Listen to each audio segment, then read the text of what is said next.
Insane. Folks, we're in a mood. I'm sick. Qasim's sick. We're tired.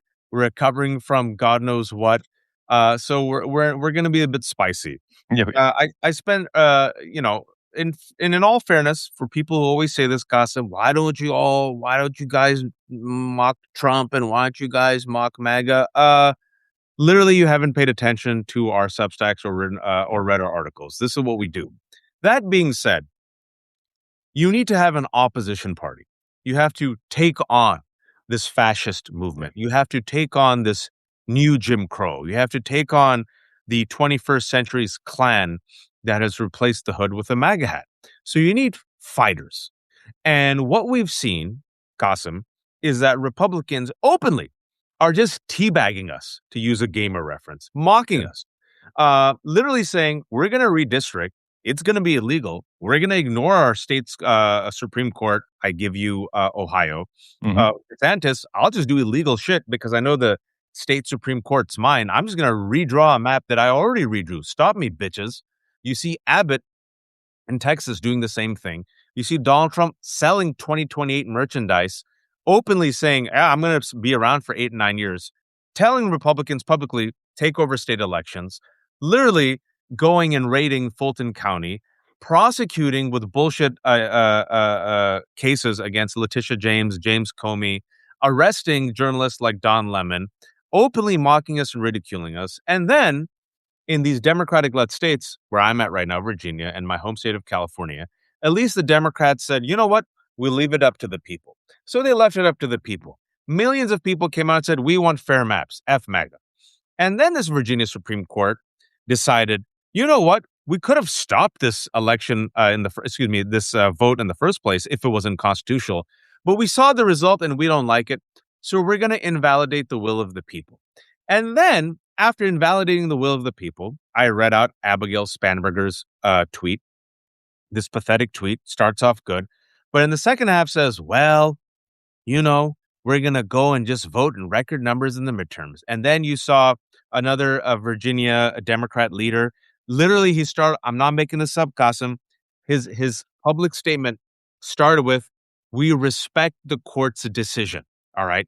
So here I am now with all that as table setting. Here's Greg Sargent with a whopper of a piece that came out an hour ago. He has a scoop where he interviews the Dem leaders of the Virginia State Senate. The Dem leader of the Virginia State Senate. That's who he interviewed. Top Virginia Dems have decided against exercising a procedural end run around the state Supreme Court ruling that cost Dems 4 House seats. The Trump wins big as Virginia Dems won't go nuclear to save 4 House seats. The state's Democrats have decided against forcing resignations on the state Supreme Court to preserve their redistricting. Funny how Republicans, this is Greg, funny how Republicans always find a way and Democrats don't. Your response? Yeah, there's a lot to respond to, but I'll start with the old saying that if a genie granted Democrats 3 wishes, they would negotiate down to 1 wish and then wish for something that they think Republicans would like. And that's exactly what we're seeing here right now. Republicans in the minority seem to be stronger than Democrats in the majority. And that's what's infuriating on so many levels. And I want to actually, first, let me start about this issue of why don't you ever go after Trump? The people making that claim are, to me, exhibiting their own ignorance and racism. Because, Wajahat, you and I remember in 2011 when Trump started with the birtherism, we were at the forefront 15 years ago calling this out that, hey, this is racism. This is white supremacy. Yep. Stop this nonsense now. I remember in 2015 when Keith Ellison was in front of George Stephanopoulos and Maggie Haberman and said, hey, we've seen stranger things in Minnesota with Jesse Ventura. This man has momentum. He could win the nomination and be president.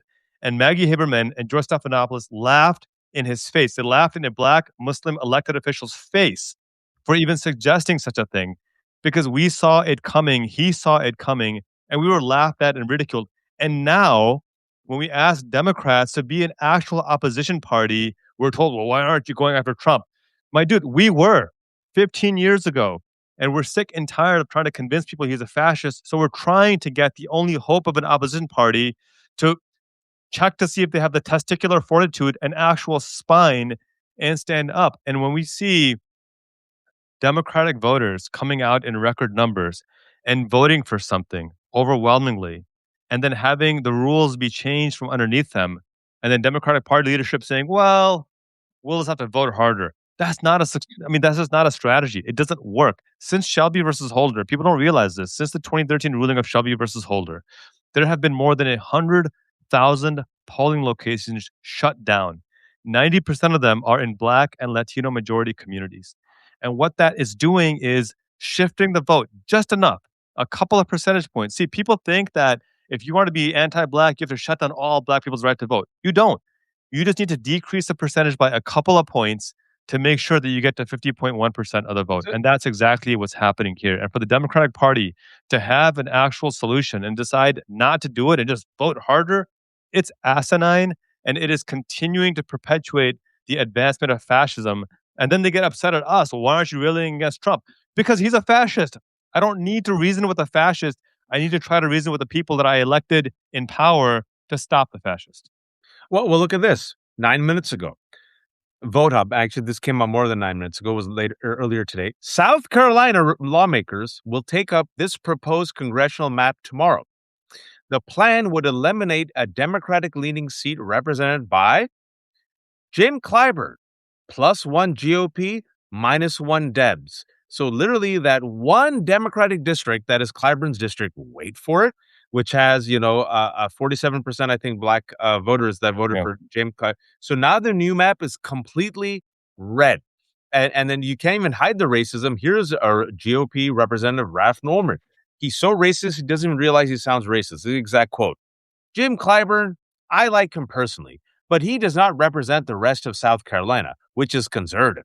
His district is close to 47% African American. I often used to say that back during Jim Crow America, the saying was that, yeah, we're racist, but racism is right, so this is okay. Now the saying from MAGAs is, we're not racist, we're right, so therefore it can't be racist, and so therefore we're okay. The end result being the exact same of an advancement of white narcissism and a suppression of Black and brown voters. And I think this is the part that I don't understand why corporate Democrats like Abigail Spanberger don't seem to understand that you can't just expect to vote your way out of voter suppression. It just doesn't work. There's not a scenario in history where people simply voted their way out of voter suppression, because voter suppression, and Dr. Michelle Alexander talks about this in her book, The New Jim Crow, is that it's not a matter of ignorance. People aren't racist because they're ignorant. And this was one of the biggest mythologies that when I read her book, when it came out in 2008 or 9, it completely changed my paradigm, my thinking of how racism works. It's not just that you educate people and then racism goes away. Because when you look at the systems of white supremacy being enacted today, they are extraordinarily sophisticated. The SAVE Act, for example, basically the voter suppression bill, is an extraordinarily sophisticated way to make it seem like it's a neutral voting bill to, protect voter integrity, but it's actually disproportionately harming women. Why is it harming women? Well, it's going to harm Republican women too, right? Of course it will. But women, if you look at the last 12 presidential elections, have voted between 8 and 15% more for Democrats. And so if you're going to harm women, you're going to harm more blue voters than you are going to harm red voters. It's a deeply sophisticated strategy of misogyny here. When you look at the voter ID laws that they want to pass, this is not saying that we don't need voter ID. We already have voter ID. Wajahat, when you go register to vote for the first time, what do you show? Your ID. What voter ID laws do is they change the ID that's required now to actually vote, as opposed to when you verified your identity when registering to vote. Very subtle. And if you're not paying attention, you're thinking that Democrats just want any old undocumented immigrant to vote. No, we already have voter ID. What these voter ID bills are doing is requiring second, third, and fourth identification when there's no evidence of fraud. So it's extraordinarily sophisticated. So when people like Abigail Spanberger or Josh Shapiro or these other corporate Democrats come out and say, well, just vote harder, what they're telling us is that they know that their power is secure because they're not a threat to the status quo. And so they don't give a damn. I'm going to find her because I want to attribute proper credit to this a Black content creator and influencer who said this beautiful comment where she said that Where is the No Kings protest? Yeah, this is Shai Imani goes, where are the No Kings folks for black voting rights? Yeah. Where are they right now? Why aren't we marching 8, 10, 12 million on the streets for black voting rights? And this is the problem, that the white supremacy that we're condemning on the right, it is still subtle and enough on the left, and we need to be able to call it out. Otherwise, we are continuing to see this power of fascism that's coming in through Trump, and we're not going to be able to get out of it by voting. I don't know how to say that enough. I feel like a broken record, but until and unless Democrats recognize that the rule book is gone, there is no rule book. The norms that Merrick Garland talked about are gone. Until we recognize that, we are then slowly boiling ourselves in the hot water as a frog and destroying our own democracy, destroying our own chances to come back from the grips of fascism right now. Because Qasim, you hit the nail on the head in the sense that it's affecting black voters right now. So Yeah. they don't care. Yeah. Their nest is feathered. They're fine. So pro-Palestine activists, F you. Yep. Transgender activists, F you. Undocumented immigrants, F you. El Salvadorans, F you. Yep. Blacks, F you. This isn't affecting me. Yeah. I'm okay. It won't come after me. It always starts with black voters. That's how Jim Crow began, right? But whatever they do with black voters is what's going to happen. Now you're going to witness it because they're openly doing it. South Carolina, Tennessee, Florida, Texas. They're going to do this with the rest of us, just like with ICE. Go kill the Browns. We don't care. Then ICE was in Minnesota schools, and you heard white people say, why are they in our schools? Then you heard Minnesota MAGA whites saying, wait a second, why are y'all like terrorizing our city? Then they killed a white woman. Then they killed a white man. So this is the plan. They're going to disenfranchise all of you, but they're starting with black voters. And this is what Joan Walsh said. She just wrote a piece in the Nation. It came out 30 minutes ago. And this was her Blue Sky post. I'm tired of Democrats conceding that the only answer for racist laws is that we have to vote more and harder and better. That basically means black Democrats, as well as Democrats of other races who live in multicultural districts, but mainly black Democrats. Democrats have to work harder to jump these hurdles rather than working to get their voters out. Republican voters don't have to go to a government office and prove they're not Nazis, Klan members, insurrectionists, dyed-in-the-wool racists, for instance, before casting a vote. Maybe they should. And that's what people are missing, is that the onus is on poor people, on black voters, on brown voters in the South, because a large part of the black and brown population that lives in this country, folks, is in the South. And they're the ones who are suffering under these Jim Crow 2.0 laws. So what you're saying is, hey, blacks, it's mostly blacks, not just blacks, though, but it's, hey, mostly blacks, be superhuman. And you come out and do everything and then some. And we're still not going to help you. And then maybe, just maybe, we might help you. But even then, we're not. We're going to strike a side deal, and we'll be sure we'll be okay as long as the system keeps running for the benefit of the rest of us. And what I always tell Qasim, what I've been saying since the past week is, what people don't realize when people say, "Oh, Waj, you're saying play hardball, then aren't we just going to be just like MAGA?" I refuse to play in a rigged game. Yeah. This is a rigged game. You're an idiot if you play in a rigged game. Yep. I'm not an idiot. I'm not that smart, but I'm not that stupid. If you're playing in a rigged game, you're a moron. Yeah. When they go low, we go high. Why? I take them out by their goddamn knees. I put them in a chokehold. That's a legal UFC move, right? What you're telling me is you want me to be Charlie Brown, and you know Lucy's going to lift the football, and you want me to keep running as she lifts the football and fall on my ass. I'm not going to fall on my ass. You're the dumbass who falls on their ass. Yeah. I want to play in an unrigged game, so I'll reprogram the game like James T. Kirk, and I'll make sure the Kobayashi Maru is no longer rigged against me.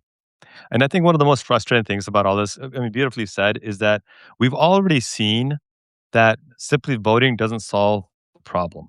We saw it in Virginia just now. We voted. We all got out. I no longer live in Virginia, but I have leveraged my entire network of social media followers to go and vote. I have a huge following in Virginia because I ran for Congress there 4 terms ago. So people know me, and I was pushing aggressively. And I know for a fact how many emails I got from people saying, thank you for the heads up on this. We're going to go and vote. And they voted. More than 3 million people voted. That's a larger population than most states. And then a 4-3 Virginia Republican-led Supreme Court overturned it. We know that voting alone isn't enough. The Voting Rights Act, which in 2006 was passed unanimously again, 98 to 0 in the Senate, and I think like 434 to 1 in the House, signed into law by a Republican president. And then the scariest thing in the world happened. A black guy was elected president. And now those same Republicans, many of whom are the same ones who voted for it back in 2006, in 2026 are ready to gut it. And in 2031, when it comes up at this rate, it's going to be stripped completely. But it was passed by a unanimous Congress, which is voted in by the American people, and Supreme Court justices, unelected, unaccountable, unethical, completely corrupt, decided, you know what? We don't care what the will of the people is. We don't care what the will of Congress is, which was explicit in the Voting Rights Act. We are going to gut it and completely effectively remove it. So we know that voting harder simply doesn't work. And what we also know is that the Supreme Court is compromised. Think about this. When we were talking about affirmative action and the idea of advancing race-based initiatives to right historical racist wrongs, the Supreme Court said, no, no, no, no, no. You cannot factor race. That's horrible. That's unacceptable. Can't do But affirmative action. Can't okay, factor okay, race. if that's true, then that should apply for ICE as well, right? And the Supreme Court said, well, actually, for ICE, when ICE is profiling people, yeah, then race is just perfectly fine. You're absolutely good to do that. That's And so we said, Kavanaugh, okay, folks. fine. So we can then acknowledge the racism in voting and have districts to ensure that Black people have representation. No, no, no. We cannot allow that. That's wrong. Okay, well, then that should also be wrong when having travel bans, right? No, no, no, no. Trump can have travel bans based on race all he wants. It's gobbledygook. It's nonsense. There are no rules. And that's why I keep going back to the fact that if Democrats are still playing by rules that don't exist, I'll close my rant with this point that it's a tweet that comes to mind constantly that politics today is Democrats pointing to a rule book that, hey, a dog can't play basketball while a dog dunks on them over and over and over again. That's what's happening. And that's why we keep losing. No, yeah. What is the parliamentarian thing? What about the Yeah. process? What about the rules? Yeah. You have control. Interpret the rules to fulfill the will of the people. This That's is what Republicans do. And Republicans don't even have the majority. They don't even give a shit. Look They at don't care. DeSantis. DeSantis is like, Supreme Court's mine, state legislatures are mine. I'm not even gonna go through the work of going and making this legal. I'm just gonna go do it. I'm the governor. I'm gonna redraw the maps. Bitch. What are you gonna do? Biatch? That's what he Yeah. says. That's literally what they're mocking to our Yeah. face. And then South Carolina is like, we're going to take out that one black district. What are you going to do? Tennessee is like, we're going to divide up this one black district, just like old school Jim Crow. What are you going to do about it? Ohio. Yeah, we know the Supreme Court said that this is unconstitutional, but we control the legislature. What are you going to do? Stop us, right? Utah, same thing. Stop us. We don't care. Yep. And meanwhile, the Virginia Dems, they have the legislature. You have Spanberger, and they're like, no, I don't know. I would just say ignore them, bum rush it, make up a rule, create a rule, have someone sue, pass a law, do anything. You could, if you're telling me you can't do this, you are useless. And that's what I want to say, Qasim, is this. I'm glad that Blue Anon dislikes me. I'm glad you dislike me. I'm not your ally. I do not worship political parties. Yeah. I do not worship That's right. politicians. I worship God. I'm a Muslim. I don't bend the knee to AOC or Mamdani or Obama or Biden or anyone else. I believe they're all people. I believe they're deeply flawed people because I live in here in DC, Virginia. Most elected officials are weird as F. No offense, Qasim. I know you ran, but you know this as well. To me, they're tools. If a tool to serve the people. If they're a good tool, I promote them. If they're a little weak, I sharpen them. If they're completely dull and not helping me, I replace them. That's all they are. Yeah. So I don't worship the Democrats. I know the Blue Anon does. It's strange as hell to me. You go on and worship them. I don't. These people are not going to change. I've been saying it for 10 years. This is who they are, Qasim. This is who they are. They are not built for this fight. They are not made for this moment. I don't know what else. Just trust the evidence of your eyes and ears, folks. So my take on this is I'm not dumb. I know that this is the tool that we have against fascists. I want to sharpen the tool. Yeah. These people won't get you there. Vote blue no matter who. Why? Why? For another 10 years of this? Vote for the right person. Put the fear of God in them. Literally say, if you don't fight for this, I'm not going to vote. That's what I wanted to tell them. Show up for the midterms. F you. F you. Why should I show up for? Because Qasim, let me tell you this also. I'm in Virginia. What Abigail Spanberger and these Democrats are saying is, you voted. You came out in big numbers, and your vote doesn't mean shit. So Yeah. guess what? Come out and vote again in the midterms. And this time, inshallah, we Yeah. promise I mean, everything yeah, will be exactly. fine. Yeah, And to us, exactly right. they're like, I don't have faith in you. I don't believe in you. I'll take it even a step further. You know how Facebook gives you your memories of the stuff that you Yeah, yeah, yeah. posted years ago? I found one from 4 years ago when the vote to codify Roe lost 49-51 in the Senate. And I did the math at the time, and the 49 senators who voted to codify Roe represented 40 million more Americans than the 51 senators who voted against codifying Roe. 40 million more. That's larger than any presidential landslide in recent memory. And yet, the will of 40 million more Americans was thrown in the trash, and the will of the minority was enforced. It's the tyranny of the minority on the majority. And what is the consequence of that? And if you limit it to, oh, well, women don't have the kind of freedom of a reproductive health access, that alone is atrocious enough. But we're talking about a spike in maternal mortality. We're talking about a spike in infant mortality. We're talking about a higher rate of poverty, and it's 3x higher for Black and Indigenous women. We're talking about a strain on the healthcare system. We're talking about record profits for these big health, United Health, Blue Cross Blue Shield insurance companies who are just laughing all the way to the bank, paying their Yep. CEOs absurd amounts of money while their frontline workers are literally starving and in poverty wages. This is why we are angry. It's not just that, oh, you didn't vote my way or you didn't fight hard enough. People are dying. People are having their lives destroyed. People are living in poverty. And the stress and the anger that people have from that is palpable. Did you know that there's a direct correlation between poverty and suicide rates? People are unaliving themselves because they can't take it anymore. I mean, there are people who are found who have died by suicide with an eviction notice in their pocket because that to them was better than having to fight eviction. And so this is what I say to corporate Democrats who are like, just vote harder. Your cowardliness is going to follow you to the grave. Whenever your time comes, you and Mayor Garland and all the other feckless fools out there should recognize that you will be remembered as a person that was entrusted with immense power. And rather than wield that power to do good, you focused on self preservation. You focused on what's my next office going to be? What's my higher office going to be? This is, by the way, why I loved AOC's answer when she was asked at the University of Chicago just last week, That are was you a going good to run for answer. Senate for president? And she said that people think my ambition is a title. My ambition is much higher than that. It's how do we get universal health care? How do we get a living wage? And I think that's what pisses off these corporate Democrats, the people like Shapiro who are trying to undermine Chris Rabb, who's running for Congress, the people like Chuck Schumer who's trying to undermine Graham Plattner, who's running for Senate. You know, the whole vote blue no matter who crowd who will refuse to vote for a progressive. I think what pisses them off is that they know that they should be running for office for a higher ideal, but inside they only want the power. And it upsets them that somebody who is younger and smarter and better is running for the right reasons. And rather than elevating them, they're doing everything they can to undermine them. Crush We them. see that, and this is where we need voters to show up and hold them accountable too. Well, I mean, look, you have the greatest example in front of you is Mamdani.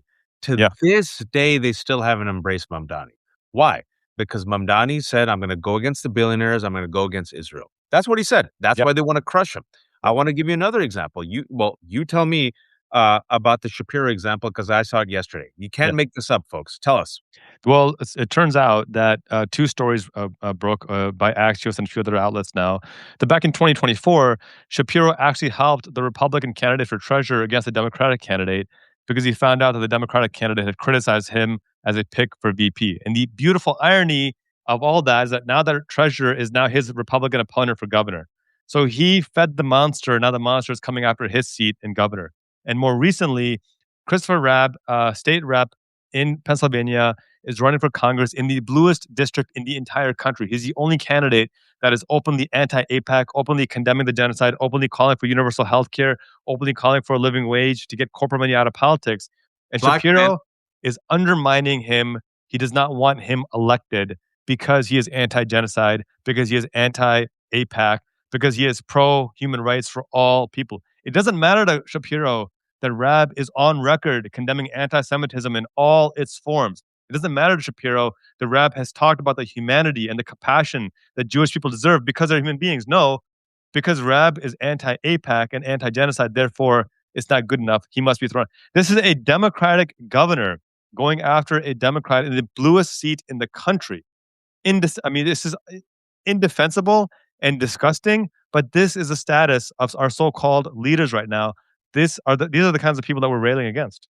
Yeah, Shapiro going against Rab, a black progressive Democrat, Yep. because of course. You have Schumer and Democrats going against Mamdani because of course. And then I don't know if I've talked to you about this, but talk to us about, I don't know Hassan Piker. I know some people like him. They don't like him. I don't care about Hassan Piker. I know that Hassan Piker is just a proxy for this war where they've now attached him to any Democrat, especially, wait for it, that Arab Muslim Democrat, Abdul El-Sayed. And they spent the past 4 weeks, now 5 weeks, attacking Hassan Piker and used him as a proxy to use as a bludgeon against, let's be honest, Abdul El-Sayed. Abdul Sayed also against the genocide, also against APAC, also against billionaires. Qasim, I had a prediction about 4 or 5 weeks ago, knowing where the country was. I said, I predict this will be the Streisand effect. I predict this will only be a boomerang. It will help Abdul Sayed. It will help Hassan Piker. It will further infuriate the right wing of the Democratic Party. It will infuriate Third Way. It will infuriate all the pro APAC corporate consultants and donors. I'm sure you saw the meltdown. The New York Times had a piece recently. Third Way's leader, who's also an APAC fiend. He's losing his mind. Abdul Sayed is now beating Mallory McMorrow. Your take on this? Well, the funny thing about the Piker thing is that this was already tried by Cuomo in the race against Mamdani, and how did that work out? People don't care. They genuinely don't care. There's a new poll that came out about Piker, and 80% of people have never heard of him. So, like, they're trying to make a boogeyman out of a guy who's never run for office, has no intention of running for office, has no actual power. He's just an influential streamer, and he's got policy ideas that are anti-genocide. And again, I don't know him personally. I don't care to endorse him or condemn him. But to me, the fact that corporate Democrats are focused on him, when you have Trump, when you have a genocide in Gaza, when you have the illegal war on Iran, when you have the fact that gas is at $7 a gallon in some parts of the country, I've seen as high as $8 in some parts, when you have the fact that reproductive health is under threat, when trans rights and LGBTQ rights are under threat, with these whole anti-Sharia hearings happening, all that crap happening, housing is unaffordable, healthcare is unaffordable, and they're going after a guy that's got like a 19% name recognition rating. It's absurd, and it speaks to how out of touch and detached corporate Democrats actually are. I love the fact that Abdul Sayed said, okay, I'm just going to keep doing what I'm doing and running an unapologetic campaign that is people funded and focused on the needs of working class folks. I love the fact that we're seeing the same thing from Chris Rabb out of Pennsylvania. It's like, yeah, I'm just going to run the race. I got to run Maylard Kiros in Colorado, running a progressive campaign on the same platforms and values. Shreika Chakravarti in San Francisco doing the same thing. And I think this is what pisses off, again, the establishment Democrats, because they are so poll tested that Yeah. they are so worried about, well, what does the latest poll or focus group say I should think? And then I'll tell you what I think. Whereas these young, dynamic, and Chris Rabb's not young in the sense of like 20s and 30s. I think he's in his 50s, but he's dynamic and he's unapologetic, and his policies come from here. They come from his core of who he is, and not from what a poll tested, poll manufactured statement tell them. And so, My take on this is the reason why they're really pissed off is we told you to not vote him for him, support him. You're supposed to listen to us, yeah, dog. Hey, dog, listen to us. How come you're not listening to us, yeah, dog? We brought out Bill Clinton, dog, and we said go against Mamdani. yeah, We told you, dogs, to hate Abdul El-Sayed and Hassan Piker. Listen to me.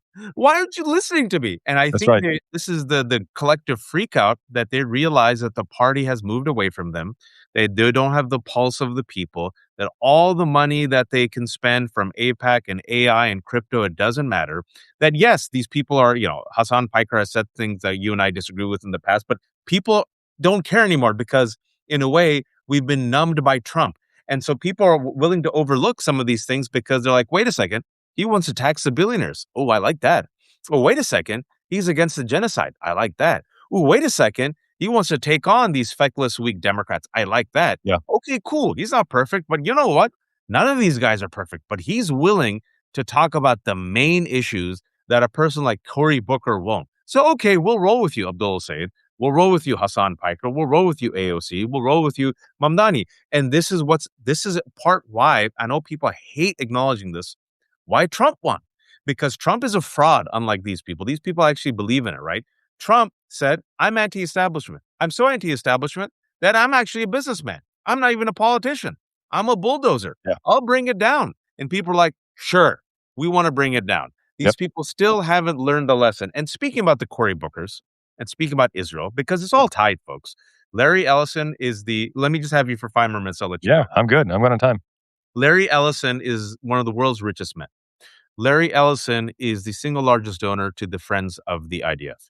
Larry Ellison and his Nepo baby son, David Ellison, are huge Trump supporters and Netanyahu supporters. Larry Ellison and his Nepo baby David's son have bought Paramount and Skydance. They did the merger. They also bought CBS. What did they do? Brought on Barry Weiss, who her own words are she's a Zionist fanatic, to head CBS. CBS has purged anyone who's simply critical of Israel. That's They did a puff piece interview with Netanyahu. Did you see that puff piece It's interview yesterday? disgusting, horrifying, and disgusting. Yeah. Larry Ellison and David Ellison also have bought TikTok. TikTok, both Democrats and Republicans, including Hillary Clinton, blame TikTok for radicalizing young people all around the world against Israel. Not the genocide. They blame TikTok. So who bought TikTok? Larry Ellison. Who's about to buy CNN and Warner Brothers? Larry Ellison. Who still has their job on CNN and is able to basically do propaganda for Israel? Jake Tapper and Dana Bash, who are auditioning for Larry Ellison. Benjamin Netanyahu comes out yesterday, openly says, yeah, we're going to continue this war. He's a war criminal. Uh, Softballs all day on 60 Minutes, Barry Weiss's 60 Minutes for Netanyahu. We're in this war because he dog walked Donald Trump into this war, this disastrous, unpopular war. Israel's still committing genocide. The piece came out today in New York Times about 3 hours ago, Qasim, that Israel is doing basically has meddled with Eurovision Yeah, I uh, saw that. and is using it for soft power. I think they should just ban them completely. And you had Cory Booker yesterday when he was asked on the talk shows, "Hey, should we keep supporting Israel?" You saw his answer. Did you see Cory Booker's answer? Yeah, he said we absolutely should keep supporting Israel. By the way, Mark Ruffalo is watching and talking about blocking the merger. I'm asking Mark if you want to join our live and talk about this. We'd love to have you on as well. So just let us Oh, know. Mark joined. Hey, Mark, you know my friend Mehdi, and I think you know Qasim. I just want to say, in addition to being a fantastic actor and a great Hulk, I appreciate. I think I sent you a message on Twitter, but why would you respond to me? I don't know you. You're a star. Well done, sir, on being a vocal voice in Hollywood. You, Javier, Hannah Einbender, and others, for speaking out for Palestinian rights and against the genocide, and also for speaking out against the merger. I appreciate you doing it. I know you've gotten a lot of heat, but hopefully, you you use the equity that you've built up Right. over your career to speak out. So, well done. I was saying earlier that there are people who will be remembered for not using their power, and then there are people like Mark Ruffalo who will be honored for generations for using the power that they have. And Mark, we love you to death because of your compassion for all humanity. You have been a relentless. People don't know this. When I first ran for Congress 6, 7 years ago, Mark was one of the first people who came out of the woodwork. This is when Endgame was out, and he's still riding high, but he was an international star at that time too. And little old me, he came out and supported me graciously. And that's when I knew he was the real deal because I was a nobody. I still am a nobody, but he was so thoughtful for his time and his compassion. And even now, he's saying it's only enriched my life in all the ways. This is the kind of, and the other thing about Mark is that he shows us what's possible, right? He shows us that when you are in a position of power, there are ways to use that power the right way. And this is why I get so angry at these politicians because you have a living, breathing example in front of you, a real life superhero who also happens to play one on TV doing these amazing things. Follow that example. So, Mark, thank you, Yeah, man. We love you and please keep it up. yeah, and also, earlier today, Pedro Almodovar, a fantastic Spanish director, came out of Variety, had a piece I was reading where he was very disappointed. He said, "Man, look at the Oscars. There's an ongoing genocide. There's a war. No one said anything except my friend and colleague Javier Bardem." And Javier, man, he used his entire F1 tour. That's F1 right. was his blockbuster movie, very entertaining. Javier Bardem used the entire F1 tour to talk about Palestine. I don't know if you saw it. And in The View, they tried so hard to get him to like move on, but he just used it to talk about Palestine. And Javier Bardem, and also the winners, I'm forgetting the name of this documentary, but the winners of this fantastic documentary talking about Putin and Russia, they were the only two to really use that platform. Javier Bardem says, no war, free Palestine. And also others like Melissa Barrera, I think it was Variety that did a piece. Melissa Barrera, folks, was the face of the Scream franchise, the lucrative face of the Scream franchise. The Scream reboot, Scream 1, Scream 2, made insane amount of money. She's the face of it. She's like the Yep. Ned Campbell of the reboot.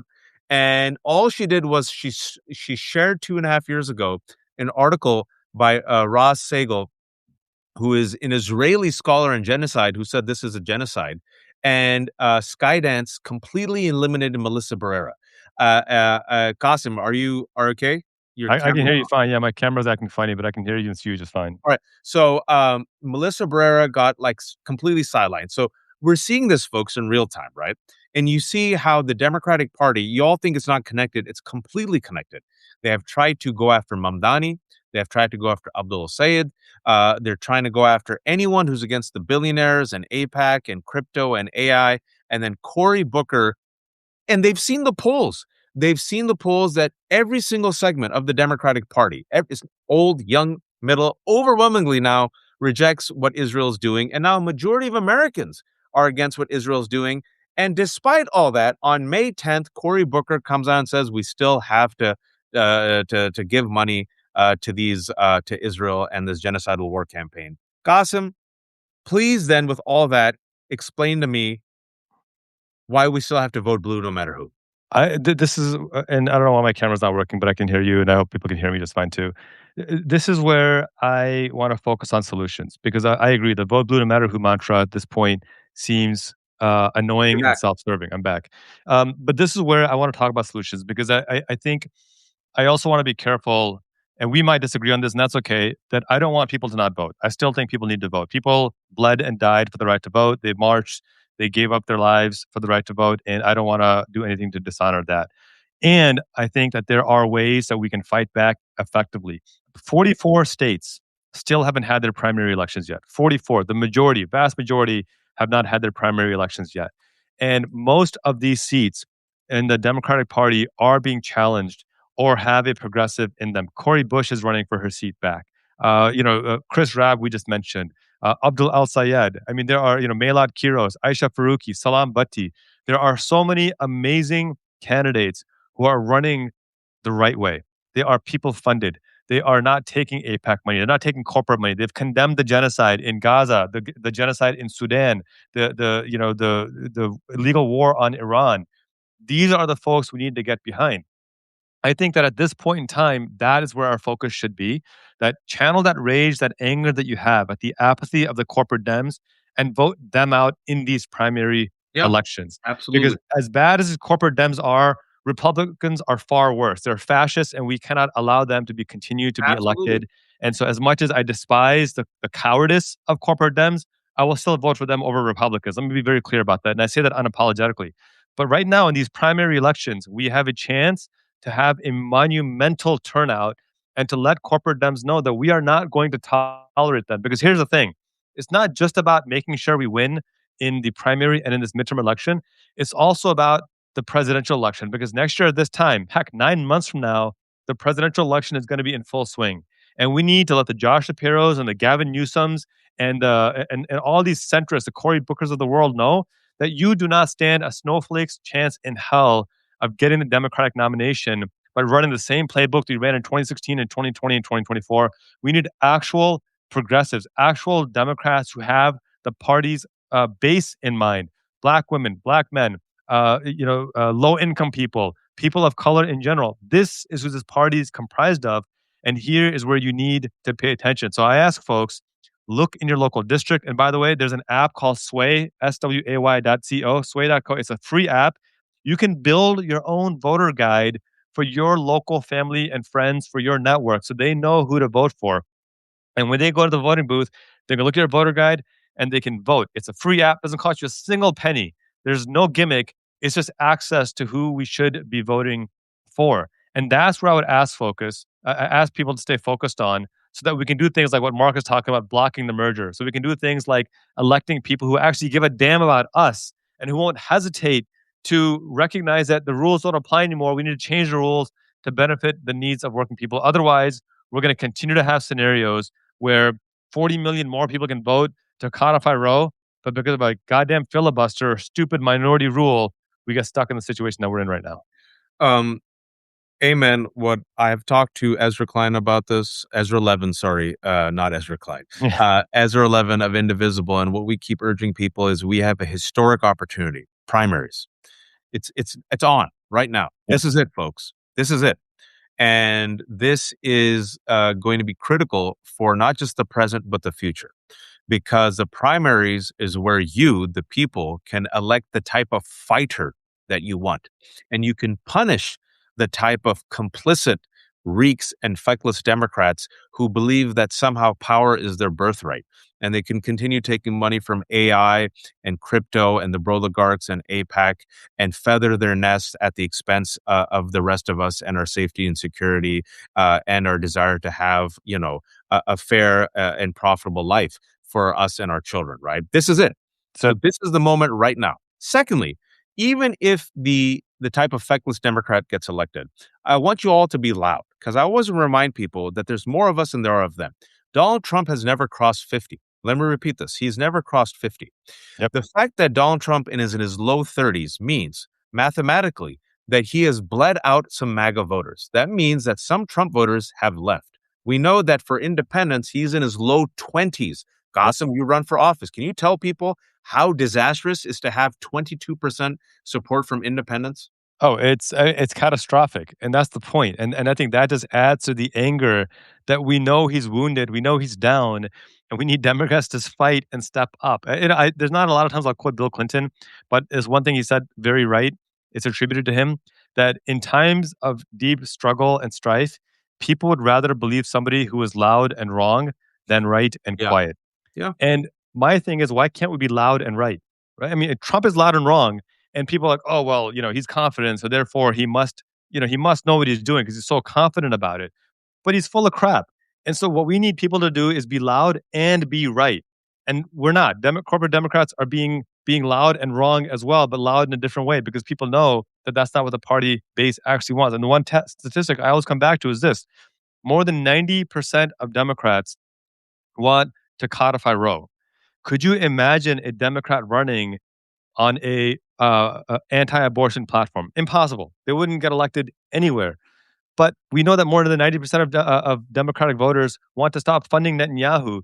Yeah, you have Cory Booker coming out and saying, yeah, we should keep funding Remarkable. this credibly accused war criminal who's committing genocide. It's just asinine to me. It's insane to me. So the fact that Trump has that low approval rating among independents should be a red siren, five alarm fire to Republicans, and it should be a green flag to Democrats to go in full speed ahead and say, hey, the other 80% of independents that are looking for a new home, hey, you can come to our home because guess what? We are fighting for universal health care, which more than 70% of Americans want. We are fighting to codify Roe, which more than 70% of Americans want. We are fighting to get corporate money out of politics, which more than 90% of Americans want. We are fighting to end this disastrous war in Iran, which more than 80% of Americans want.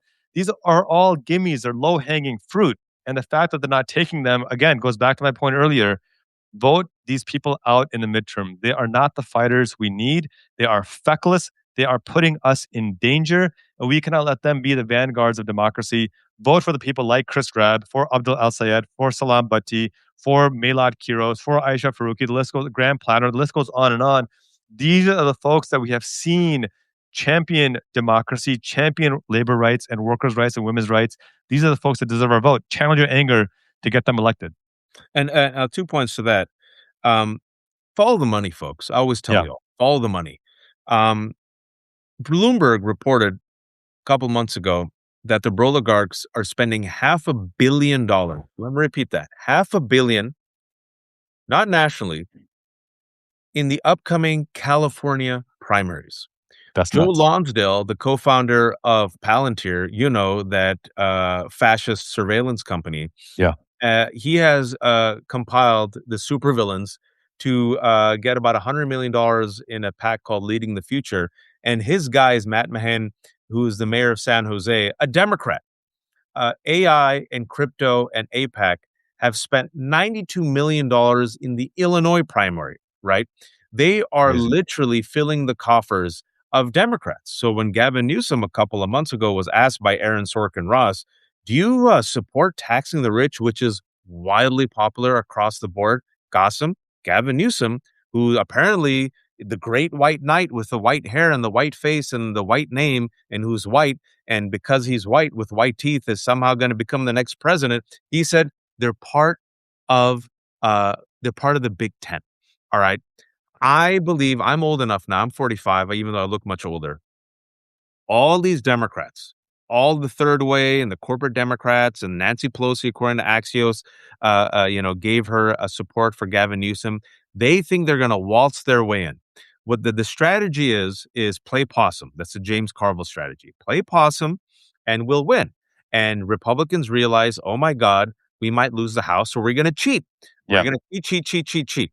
And the Democrats are like, we'll let you cheat because we're weak and we're not built for this fight. But they still think that they will waltz their way in without changing the funding, without changing the position on Israel. And they think the rest of us will simply vote for Democrats because, hey, it's between us or Trump. You're going to vote for us, even though that strategy, folks, did not work in 2024 and did not work in 2016. Qasim, I believe what I feel, I was alive back then. I feel a 2007 energy. I'm old enough to remember that Yeah. Hillary Clinton was going to waltz to the White House. Yep. It was her birthright. She was going to win. And then our Muslim brother, Barack Hussein Obama, said, let me throw my kufi in the ring. And then I remember, he's not Muslim. I'm having a gossip and I are allowed to have this small joke. If Yes. he is a Muslim, he's literally the worst Muslim of all time. But I remember, folks, Barack Obama, he started winning primary after primary. And folks, y'all don't remember this. The people who were the most ruthless against Barack Obama, it was Mitch McConnell, but it was also the Democrats. That's right. They tried to crush him. And all these people who say, don't criticize Democrats, vote blue no matter who, keep your mouth shut. I'm like, sorry, in a democracy, this is good. That's right. You need this friction because I'm old enough to remember when Barack Obama threw his hand in the ring. And guess what happened? That friction, what did it bring about? It didn't destroy the Democratic Party. He crushed McCain. And not only Right. did he crush McCain, what did he do? He turned around and said, hey, Hillary, you want to be my Secretary of State? So if anything, it helped the Democrats. It made a stronger Democratic Party, and it was good for democracy. I think what we're going to get, Qasim, all these people who think it's going to be Gavin. Let me just end my rant this way. I want you to then respond. I completely do not buy the bullshit that America needs a white man. Bullshit. I Mamdani's not a white man. All right. I think they want a messenger who's willing to fight, who is authentic, who's Yep. willing to take on the oligarchy, who's willing to take on the billionaires, who says no to genocide. I think they get someone like that who has specifics about affordability and accountability. It could be a person of color. It could be a Muslim. It could be a woman. They'll rally behind that person. That's number one. I completely disregard this bullshit narrative that we can only have a white Christian man run for president. Number one. Number two, I don't think we've even seen the 2028 presidential candidate yet. I think it'll be a dark horse who will come out of nowhere, someone who hasn't thrown their hand in the ring, much like a Mamdani and Obama. Your take. Completely agree. Look, I've done the math on this and I've written about this. I wrote this after the 2024 election.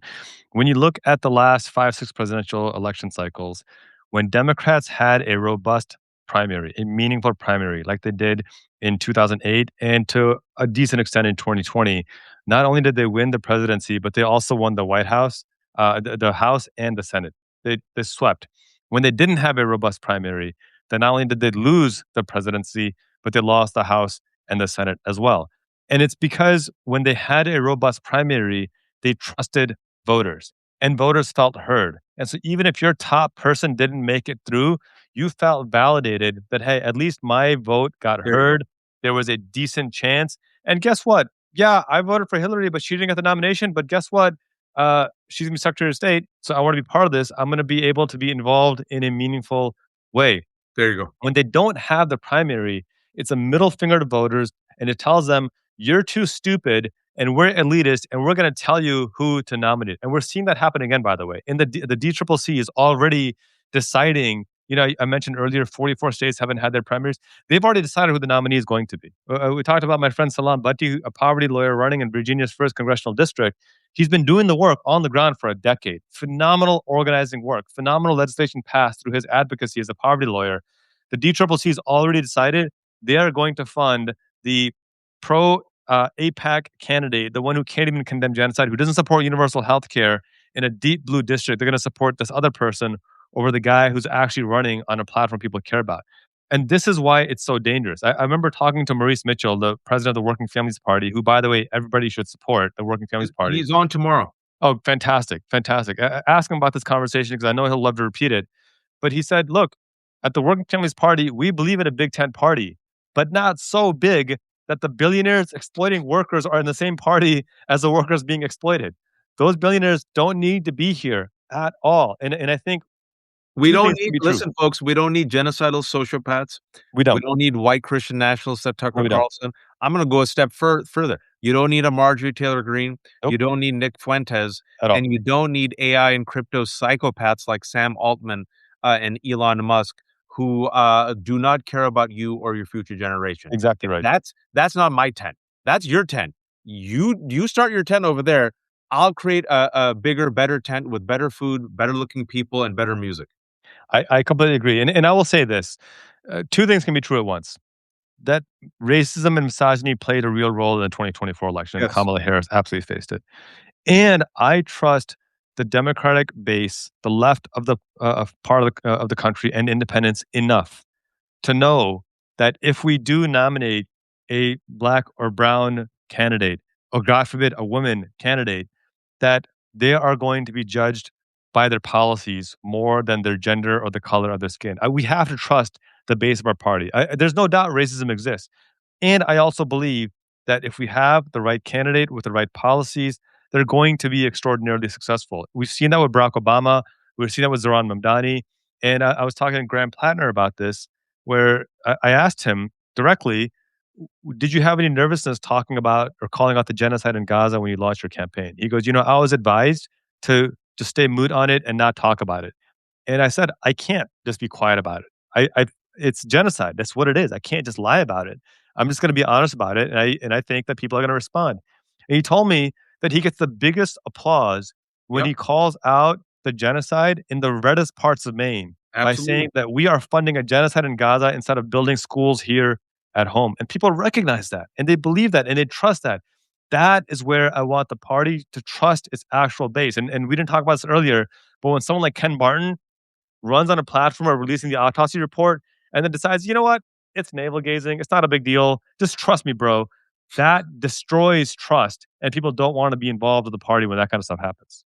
Yeah. And folks, speaking about participation, meaningful participation, it goes back, Qasim and I said this, but people didn't listen to us because we're brown men and happen to be Muslim. What do we keep saying, Qasim, to the Democrats? Because we come from these communities. We said the bar is so low, it's in hell. Yeah. You need to win over people who are radicalized by the genocide in Gaza. We kept saying it's not just the Arabs and the Palestinians and the Muslims. This is a global issue. Yeah. This is a Gaza generation. They told us to shut up. No. Then the bar was so low. We said, can you at least have one Palestinian speaker at the DNC? Yep. In fact, I even wrote about this. I said it. I said, this is beautiful. Rose Goldberg Paulin, the Jewish American mother of the Israeli soldier who was unfortunately later found killed. You had her on, gave a beautiful speech. Everyone applauded, Qasim, right?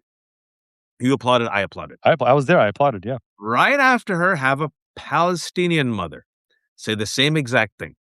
Then have them hold hands.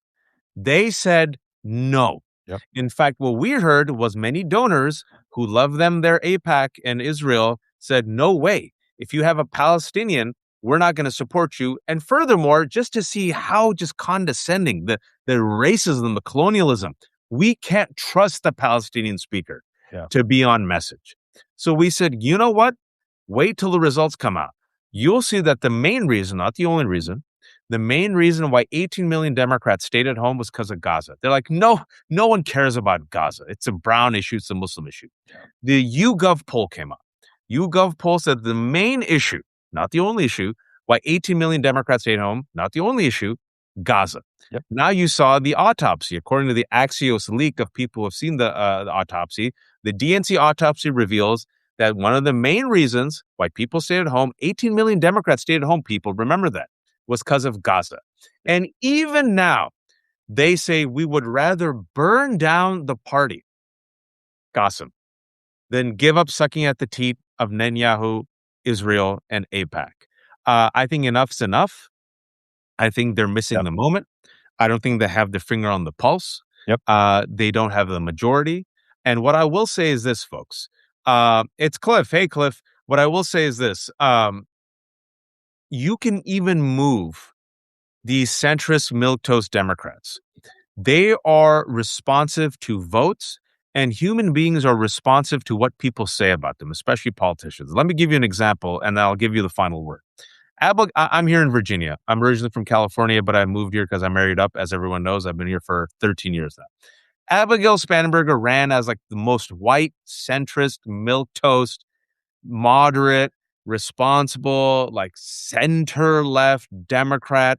Will never call herself progressive, CIA lady, right? Then she realized, wait a second. I see where the wind is blowing. Mikey Sherrill, I see where the wind is blowing. People want me to fight. So she came in, and what did she do? FU ICE. We're like, hey, Abigail Spanberger, we didn't. All right. She stood up for transgender kids. We're like, all right. She removed these Trumpers who were in the school board. We're like, all right. So they're now responding, Qasim, to the pressure that we, the people, are putting on them. But when it came to actually fighting, she fell short. Yeah.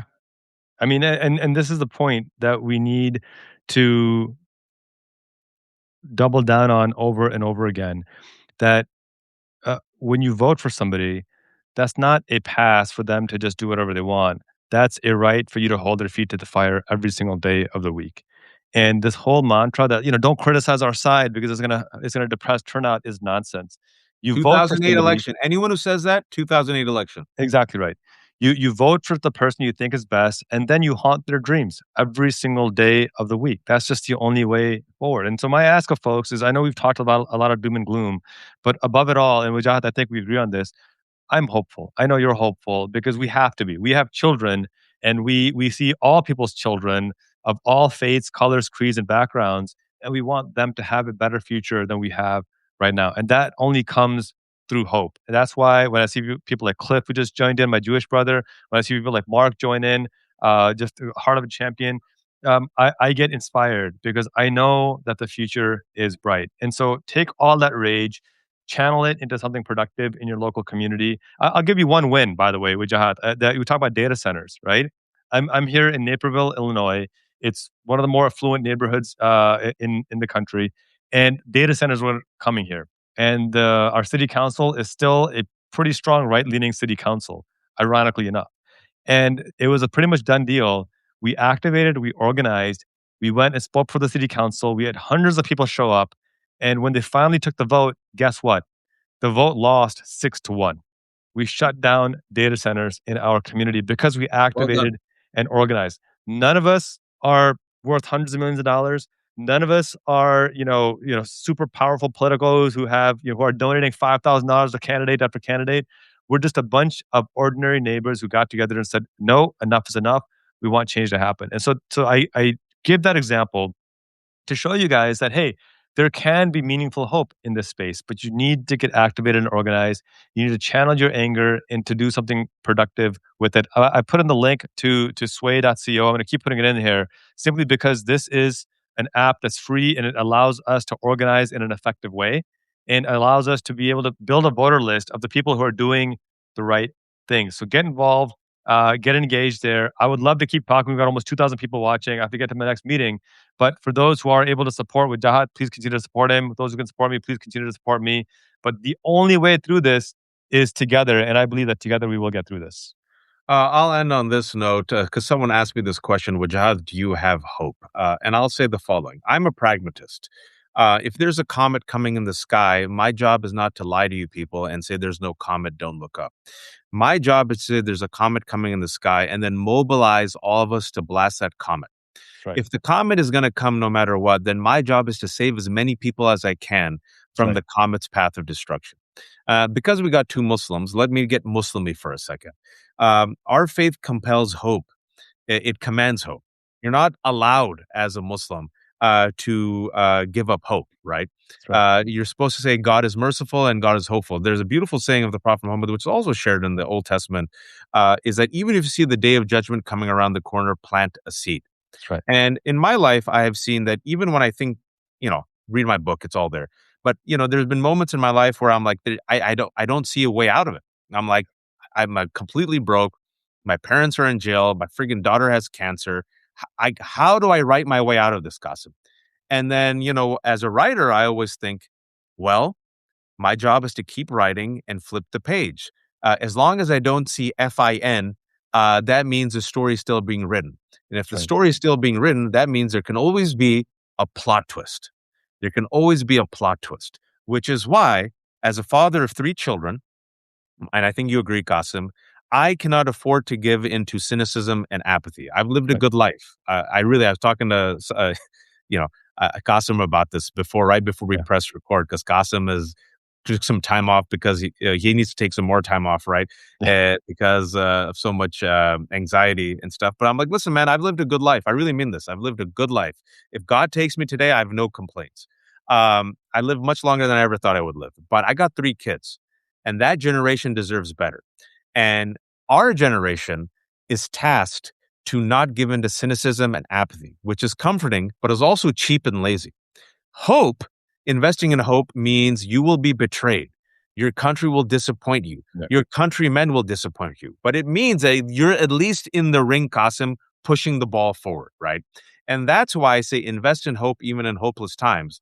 And at the very least, be in the ring pushing the ball forward so that our children can see that as a role model. My dad didn't give up. My dad tried. He fought the good fight. He fought the good fight with a smile on his face, and he loved my mom, right? And he took me out for ice cream. You know what? Fighting the good fight, I want to be on that side. That's right. I want to write that story. I want to be the hero of the narrative, right? So sorry for my rant. I think Oh, about this a beautiful. lot. I think about this a lot. I refuse to give in to apathy and cynicism because it's cheap and lazy. My children and your children and the next generation deserve better. It's going to be tough, folks, for several years. There's generational damage that has been done to America. It's going to take us a long time to crawl out of it, but the story is still being written. And I'll be damned if I let fascists write my story and my children's story. So there you go. Sorry for my little rant. No, this is beautiful. I love that. If you'll allow, I just want to share one quick story as well, because Mother's Day just passed, and I wrote about from the Islamic perspective of this aspect of hope, right? And as we know, the Prophet Muhammad, peace be upon him, his father died before he was born. His mother died at 6, and it was in those early years, it was actually a wet nurse named Halima who raised him. And then even when his mother Amina passed at 6, even in her dying prayers, it was hope for her son and for the impact that he would have on humanity. And as we see, the impact that he had was revolutionary, greater than anyone could have imagined. And the other reason why I encourage people to have hope for the next generation is because it bleeds into the next generation. My daughter, our youngest, she's 10 years old, and it was bedtime. And I'll just close with the story. It's such a funny story. And she wasn't going to sleep. And I said, all right, if you don't go to bed, then the monsters in the closet are going to come out and get you. Just try to tease her. And she goes, there's monsters in my closet? I'm like, yeah. And she goes, well, what are their names? And I said, no, I don't think you understand. They're monsters. They're bad guys. She goes, no, they can't be that bad. If they're in my closet, that means they're in my room. That means they have to respect me. And so now we've built a relationship with these imaginary monsters, and I have to have a conversation with them every night before we go to bed. And to me, that's from a child who's hopeful that, hey, this is my turf, this is my territory, this is my domain. Monsters have nothing on me. And now we have this funny, hilarious relationship with monsters. And so for me, it's all about the framing and the perspective that we give our children. Right. And we need Absolutely. to give them that framing of hope in everything we Yeah. do. And I tell my kids, and this is for all of our kids, go for everything. Go for the appetizers, Go for the chips, go for the salsa, go for the cheese that I can't eat, but I will anyway because I'm lactose intolerant. It's delicious. Go for the enchiladas, go for the biryani, go for the hamburgers, go for the desserts, go for the cheesecakes, go for the chai tea, which means tea, go for the coffee, go for everything. And that's what I want. I want you all to go for everything. Stop limiting yourself. Stop limiting your capacity to dream. Qasim, I know I'm kidding you for a minute, but I gotta go No. too. But Yeah. look what they've done. They've limited our capacity to even dream, Qasim. You can't imagine having a female president. You Mhm. cannot even imagine having a person of color as president, bro. Don't even Yeah. about universal childcare. Don't even dream about affordable education. They've taken away our ability to even imagine. So, which is why I think the imagination, folks, the story, it all begins there. You tell our children everything belongs to you. You go for everything, you fight for everything. And then I'll end on this because I tell my kids this. Once you, inshallah, get your seat at the table, your job isn't finished. Your job is to look at the kid outside of the tent, extend your hand, and bring that kid to the table and set a plate for him so that kid can eat as well. And Sure. that's how all of us eat, folks. That's how all of us eat. Sorry for our preaching today. We got a bit Muslimy. We got in a little bit of a zone. But that's how. Someone asked me the question, am I hopeful? That's my answer to you. Thank you, Qasim. I kept you much longer, but we were in a zone today. For those who are joining us, nearly 1,800 people, we make the case for why Democrats can and should fight against this fascist movement, why we have the majority, why we have the power, why we have the voice, and why we have the better story. I hope we end on a hopeful note after spending 30, 40 minutes talking about some depressing things. Everyone, please subscribe to Qasim's fantastic Substack. Qasim and I have kept everything for free. We're terrible capitalists. We believe that information should be free and that people should be informed in this fight for our democracy and freedom. However, we depend on the kindness of strangers. If you can become a paid subscriber, please do, because we got a whole bunch of kids. Thank you all for watching. I think I'm glitching right now.